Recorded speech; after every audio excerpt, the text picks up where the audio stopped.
The Man Who Made Time Travel by Catherine Lasky, illustrated by Kevin Hawkes. 18th century sailors faced many challenges because there was no accurate way to measure longitude or east-west position at sea. They often got lost and found themselves in dangerous conditions.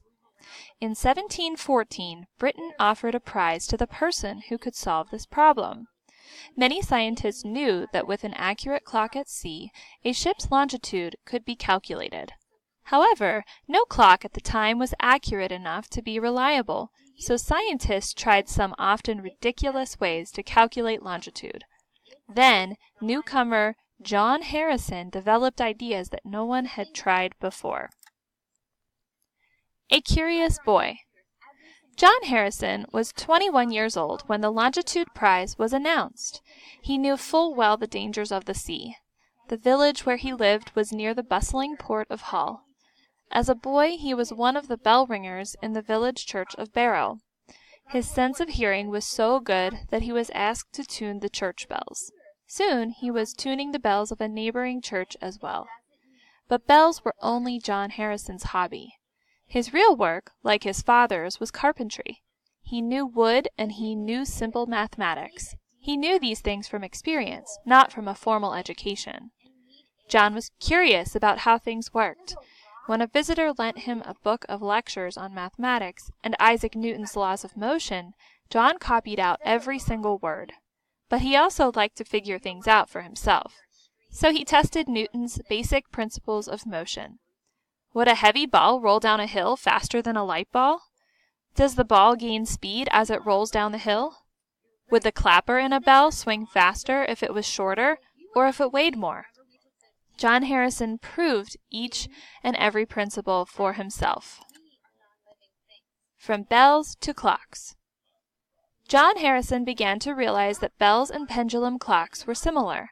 The swinging action of the bell marked the passage of time just as the pendulum regulates the motion of a clock. He decided to build a clock. Perhaps clock building interested him because it was a way of combining his hobby, bells, with his real work, carpentry. Some people, however, snickered at the very idea of a carpenter's son making a clock. Clocks were rare and made of valuable materials such as brass. John could not afford much brass, so he used mostly wood. The larger clock wheels he cut from oak, and the smallest gears, spindles, and axles from boxwood. He completed his first clock by the time he was 20. Within the next 4 years, he had built 2 more pendulum clocks. As his reputation grew, he was hired to build a clock in the tower of a new stable on a wealthy landowner's estate. He made a remarkable timepiece that showed the precise time from its airy perch, its wheels and gears hidden in the rafters, sharing space with roosting pigeons. With each new clock, John Harrison made improvements. He began to use a very hard wood lignum vitae, which has its own natural oils, so that his clocks never needed to be lubricated. Temperature changes were the enemies of precision timekeeping. In very hot weather, clocks slowed down, and in cold weather they speeded up. Harrison designed a pendulum composed of brass and steel rods that expanded in heat and contracted in cold by different amounts to compensate for each other. Because of the grid-like arrangement of the brass and steel rods, his pendulum is known as the gridiron pendulum. Friction, the rubbing between surfaces, is another enemy of precision timekeeping. To prevent friction, Harrison invented a new type of escapement. The beating heart of every clock, the escapement provides the impulse to keep the pendulum swinging.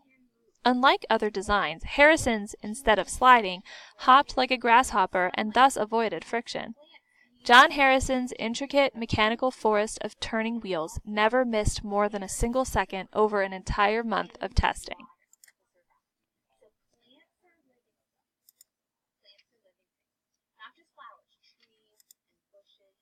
A ship-shape clock. Like others of his generation, John Harrison puzzled over the longitude problem. He became convinced that the solution was a clock that could measure time at sea, a clock in which time could travel and never lose a second because of dampness, salt air, changing temperatures, or stormy seas. A clock accurate enough to calculate longitude. Instead of using a pendulum, which wouldn't work on a rolling sea, he created seesaw balances linked, like dancing couples, by squiggly threads of steel he called worm springs. Free of gravity, they would swing evenly, no matter how rough the ocean. Harrison dreamed of gears and spirals. He dreamed and he worked for several years on his plans. In 1730, he went to London to present his drawings and diagrams to the Board of Longitude, the group in charge of awarding the prize. He hoped it would give him enough money to build his clock. When he arrived in London, however, the board seemed to have vanished. Still determined, he sought out Sir Edmund Halley, the Astronomer Royal at the Greenwich Observatory. Halley was impressed by his drawings and sent him to see George Graham, London's most famous clockmaker. Graham, too, was impressed and found enough money for him to build his sea clock. John Harrison went back to Barrow to begin work. 5 years later, after hundreds of drawings and thousands of hours of delicate cutting of wooden wheels and tooling of metal parts, John Harrison completed his first sea clock, the clock now referred to as H1.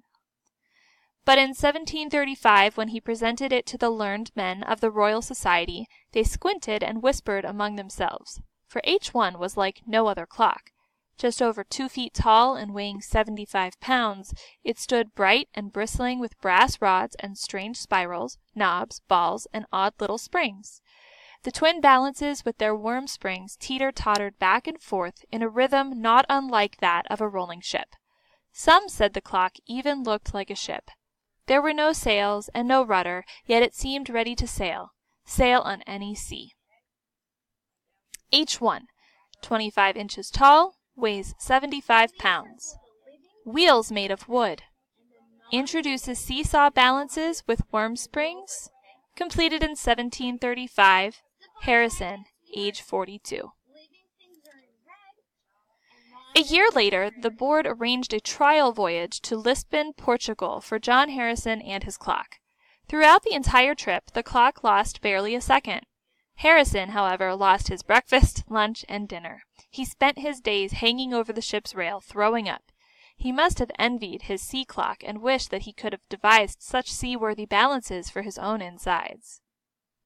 Simply too simple. The sea clock had proven itself. The Board of Longitude, which had not met in over 20 years, called a meeting. The members wanted to question John Harrison and see his timepiece. But Harrison was a perfectionist. When he met with the board, he spoke only of the improvements that he wished to make, and requested more money for designing a new clock. The board agreed to provide funds so he could keep working, but the members must have wondered if a man-made object, a mechanical ticking thing in a box, could really tell a captain where his ship was on the vast ocean. It seemed too simple, especially when compared to measuring by the stars. Another clock. John Harrison moved to London, where he spent another 2 years building a sea clock. H2 was narrower and taller, so it didn't take up as much space as H1, but it was heavier, its wheels made of brass instead of wood. Bar balances counteracted the rocking motion of a ship, and the clock worked better in varying temperatures. H2 also had a new device called a remontoire that allowed it to self-wind every few minutes. This increased its precision. Every imaginable test was performed on H2. It was heated up, cooled down, jiggled, and shaken, and still H2 kept perfect time. Yet this second sea clock was never tried at sea. Perhaps Harrison noticed a slight flaw in the bar balance, or maybe he observed some other tiny error anyone else would have ignored. For Harrison, only perfection was good enough, so he decided to make a third sea clock. H2, 26 inches tall, weighs 86 pounds. Wheels made of brass. Introduces a new kind of remontoire, a device to keep the clock running during rewinding. Completed in 1739. Harrison, age 46.